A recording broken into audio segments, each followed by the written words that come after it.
I don't know how anybody out there could not have had their opinion on Jaylen Brown change. I mean, like there's good and then there's this good. I want to talk about some guys. I'm watching Michael Porter over the weekend. He gets his revenge against Denver. I call it revenge. I think it's a friendly revenge. But, he always wanted to go to another place and spread his wings a little bit. He was in Denver, sacrificed a lot to be the third option. It's hard to be a third option when you have the talent to be more than that. He goes to Brooklyn and he gets to be a completely different player.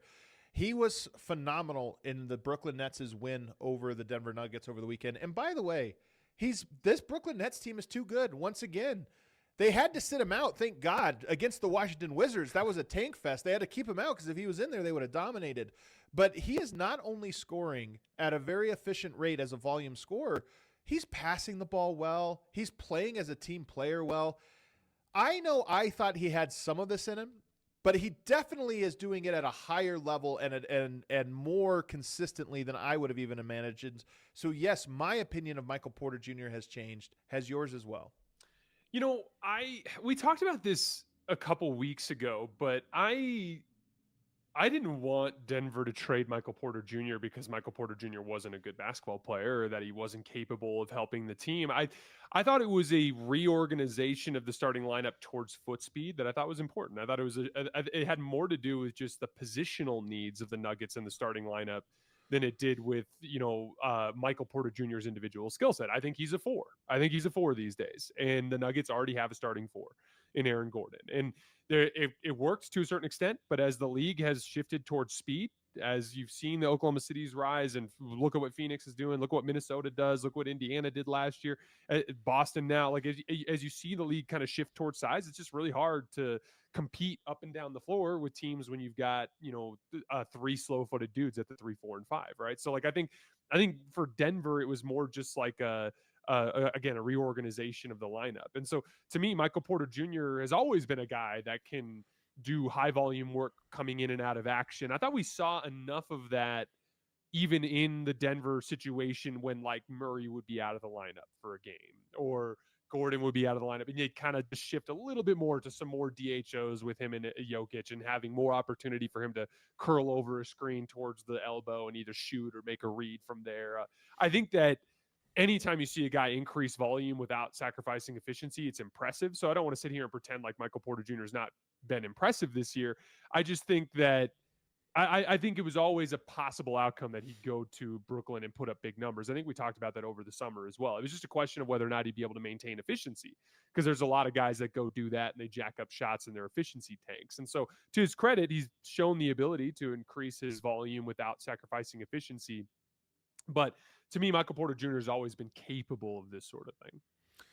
He's an underrated finisher in these like short touch shots, not just dunks at the rim and layup package around the rim, but little like awkward off balance touch shots. You can get to the paint, but you can't quite get to the rim. And now you have to shoot a little touch shot. He's underrated at that. He's just a natural scorer and he gets to do that a lot more. But the thing that stands out to me is just how well he is reading the court in his reads. And what I mean by that is he's not the type of guy that's going to run a bunch of pick and roll and read the court, where's the rotation, but he runs off ball, tries to get to the 3-point shot, and he'll elevate, and if he's open, he's obviously shooting it every single time, but he's doing a really good job of getting the ball out of his hands quickly when like 2 guys jump out at him. And so his reads, it's not like he has 20 different reads to make. He's got 3 or 4, but he makes them over and over again at a high level. And I think that is the difference, because when you are the third option, your mind switches to like, okay, well, I can't play totally on feel because we're trying to do this. I can't be trying to do anything different. In this role, what he wants is first. Like, I'm trying to do this. So your reads become almost natural. But I just watch him and I'm like, man, he makes some really nice reads in this role that he's in. No, it's so interesting that you frame it that way, because I've seen similar things over the years. Jaylen Brown actually kind of falls into this mix a little bit where like, when he was playing off of Tatum, it made more sense for him to focus almost solely as a scorer. But like now that he's managing game flow more often, it's more important for him to be relentless with reads. Cooper Flagg, at the beginning of the year, the ball was in his hands so much that you could see him processing a lot more, looking for reads.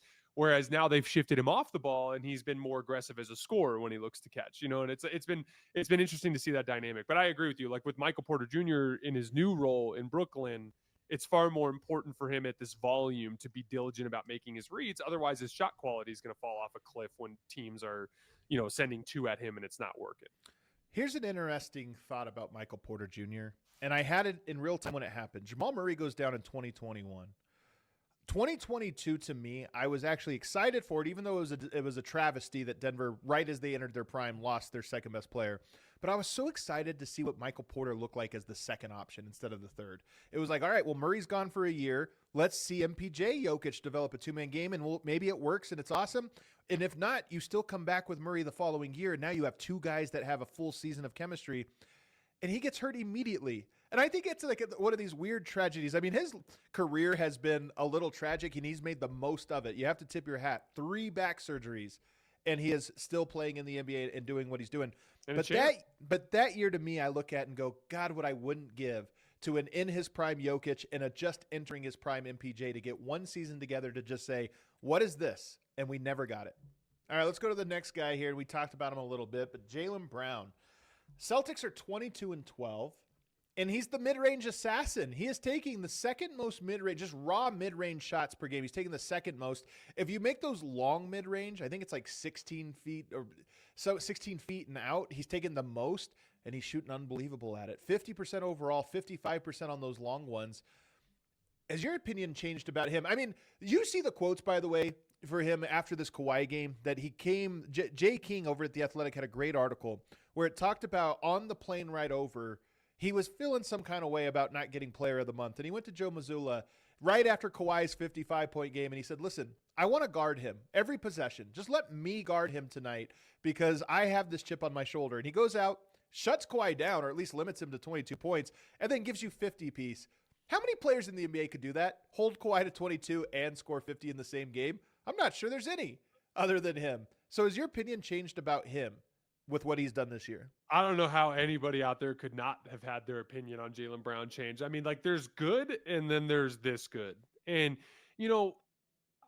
first of all, the player of the month thing I think is complicated because Jalen Brunson was like at Shai Gilgeous-Alexander levels of efficiency and volume over the course of the last month, and he won the in-season tournament. So like, even though I understand Jaylen Brown's gripe, but like, I thought Brunson was a defensible choice is my point. Like even if you want to argue Jaylen was better, that's fine. But I thought it was defensible at least.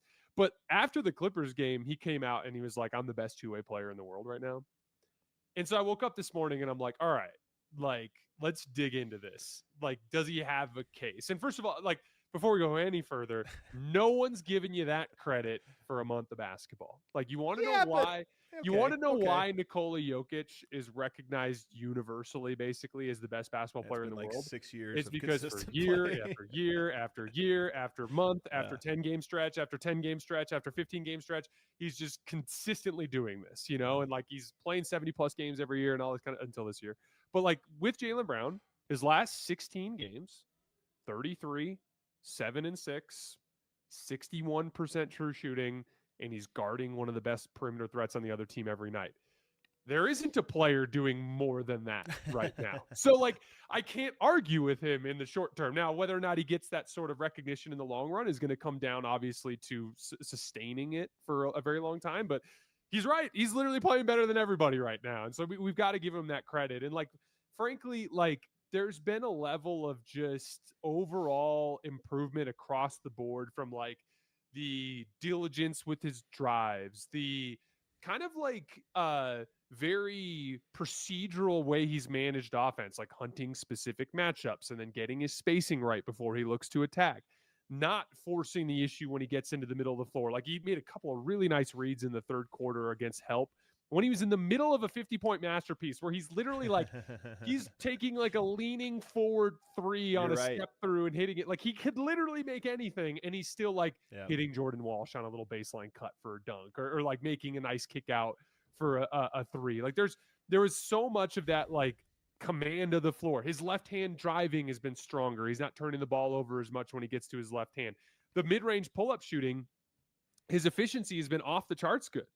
He's been he's like in that Shai Gilgeous-Alexander territory in terms of efficiency and volume on those mid-range twos. And so there's just a level of like across the board improvement from him that I don't think anybody could say they saw coming. Like, I mean, if you were to say before the season, what are you hoping for from Jaylen Brown this year? You're like, dude, if he gets you to like 45 wins and he averages like an efficient 28, you're like, that's a resounding success under the circumstance. Right. Screw all that. They might be the best team in the East. Like, it's incredible, man. But hold on to that first 1 second, because I want to make one other point real quick.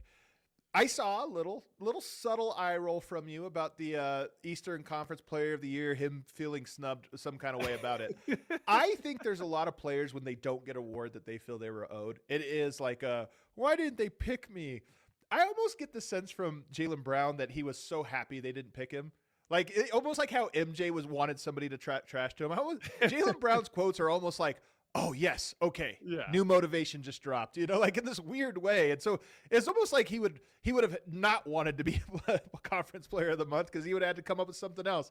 It gave him the fuel he wanted to go into that game against the Clippers. Another reason to get pissed off, and guys, like, that Clippers team, I don't know how many people have been watching them. They've been on fire, really good for the last couple of weeks. And Kawhi has been arguably every bit as good as Jaylen Brown in this. This is why it's so perfect. It wasn't like he went in and shut down, Dylan Brooks or something. Good player, but it's like whatever. No, he shut down maybe the hottest player in the NBA, the toughest cover at the moment.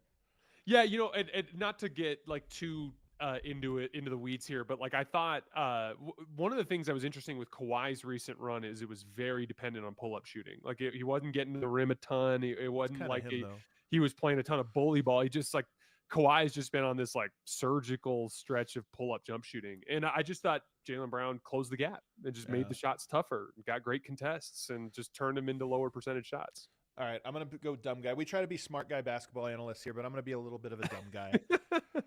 Is Jaylen Brown better suited to be the guy? Like every team has to sacrifice for one guy, and then everybody has to sacrifice for the second guy, and so on and so forth down the line. And I'm not trying to say who's better between him and Tatum overall, although Tatum might take a while to ramp up. Certainly if he does come back this year, that's an easy answer. But Jaylen Brown's game, though he might not be a better offensive player in a vacuum than Tatum, I just wonder if he's more suited for the role of lead guy, and Tatum is more suited for the guy of off ball of the lead guy. It feels like a hot takey question, but part of me is watching this and thinking their high profile wins in their championship run. It kind of naturally segued into that for stints, not for the whole game. And right now you're watching him and you're like, yeah, everybody kind of feels comfortable with him at the helm. He's unselfish.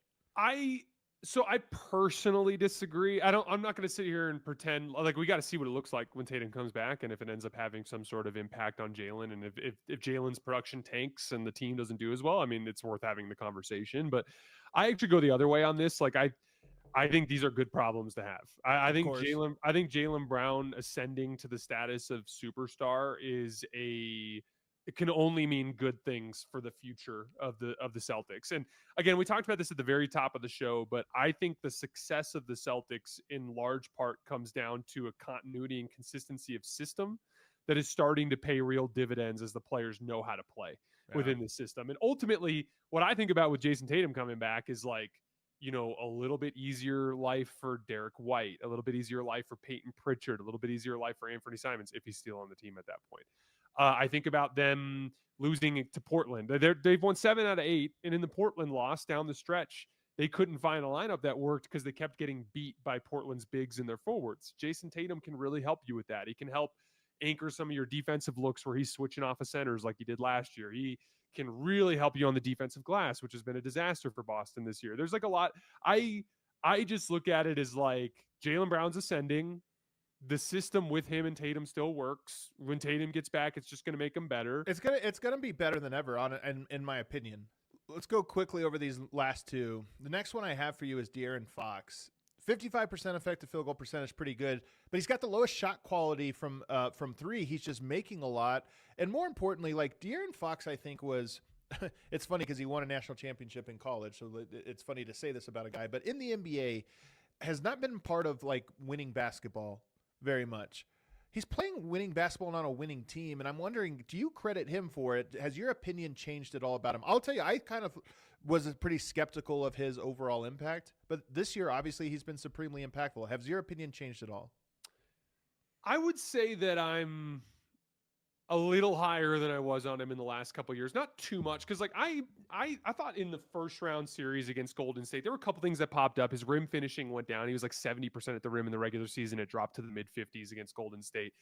But like I saw this consistent thing where I was like, oh, against good defenders, De'Aaron Fox can get to his spots, like in a physical playoff environment. And that felt like real to me. And then in the couple of years since then, you saw this market drop off in his jump shooting, which became a little bit of a problem. He was pretty good the following year, but then the year after that, 2025, he was not very good as a jump shooter.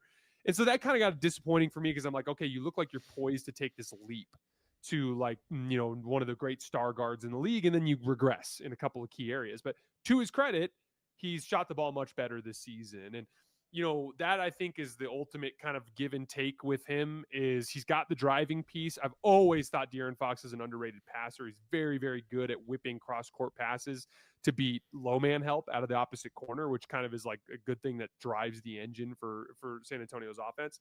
But like he just needs that counter piece, which is that short range shot making, those little short pull ups in the short to mid range, and then having the ability to knock down threes, especially when he's being helped off of. And so I think, again, it's similar to what we talked about with Jaylen Brown. Like, I'm not going to call you a great shooter because you shoot well for the half of a season, but I thought him coming into the season and rectifying what was the obvious area of opportunity in his game was at least a good sign that he's trying to maximize his potential. And you and I talked about this in like last show or the time before, but like, there was an opportunity for De'Aaron Fox to be the first great teammate of Victor Wembanyama's career, and he looks hell-bent on trying to make that happen.